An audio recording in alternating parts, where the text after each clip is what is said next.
Dans de nombreux centres-villes normands, comme ailleurs en France, s'offre aux passants ce même paysage de commerce aux rideaux baissés, de vitrines blanchies, d'échoppes délaissées, comme autant de témoins des difficultés auxquelles le commerce de détail est aujourd'hui confronté. Cette situation trouve ses origines dans un faisceau de causes complexes.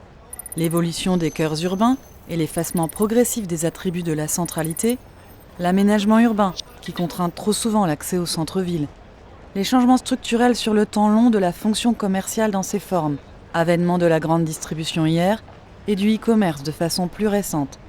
Enfin, des mutations dans la localisation de l'appareil commercial en périphérie des villes. Longtemps envisagé comme une réalité des seuls cœurs urbains, le phénomène de vacances s'exprime aussi désormais dans les centres commerciaux et au sein des zones périphériques. En 2019, pour la première fois, le taux moyen de vacances pour ce type d'équipement a ainsi dépassé celui observé en centre-ville. Ce constat est celui d'une surproduction des surfaces de vente et d'un décalage croissant en volume entre l'offre et la demande. Parmi les facteurs explicatifs, on peut remarquer une propension des commissions départementales d'aménagement commercial à accéder sur le temps long aux demandes d'implantation et d'extension de promoteurs soucieux de mailler les territoires pour asseoir un modèle économique qui fait fi de toute considération locale au-delà de la présence d'une clientèle suffisante.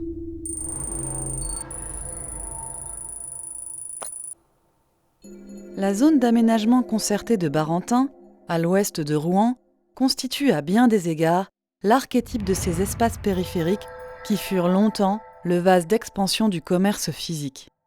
Autour de l'hypermarché Carrefour, inauguré en 1973, se juxtaposent les différents formats de développement commercial qui se sont succédés depuis 5 décennies dans un mouvement permanent de renouvellement de l'offre pour séduire le chaland.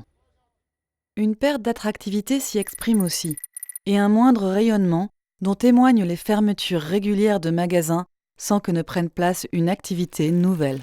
À petits pas, mais de façon certaine, la vacance s'installe.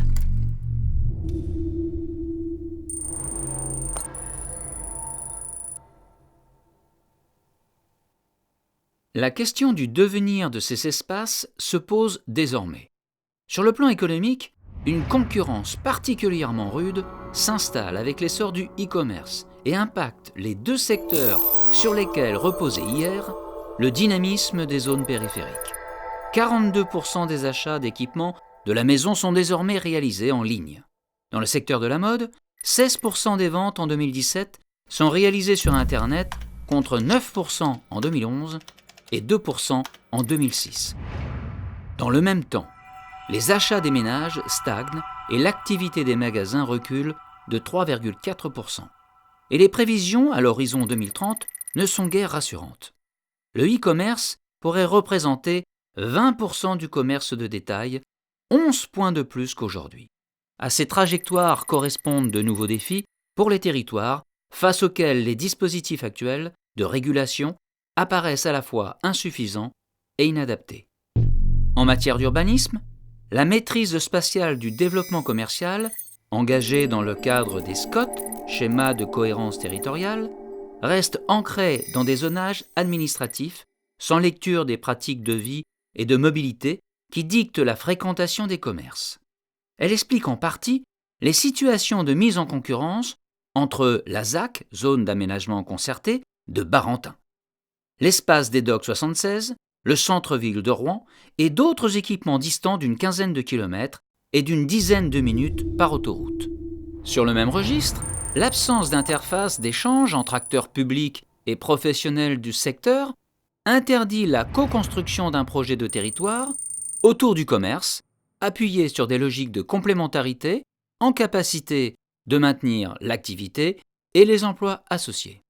Sur l'objet commerce, la création d'une ingénierie territoriale dédiée et partagée, collectivités, chambres de commerce et d'industrie, agences d'urbanisme, devient un enjeu pour comprendre les mutations portées par le e-commerce, saisir ses impacts sur le territoire et accompagner les commerçants dans la nécessaire transformation de leur métier. Sur toutes ces questions, le SRADET constitue une échelle de réflexion, de dialogue et d'observation qui semblent en capacité de renouveler à la fois les grilles de lecture et les cadres de réflexion.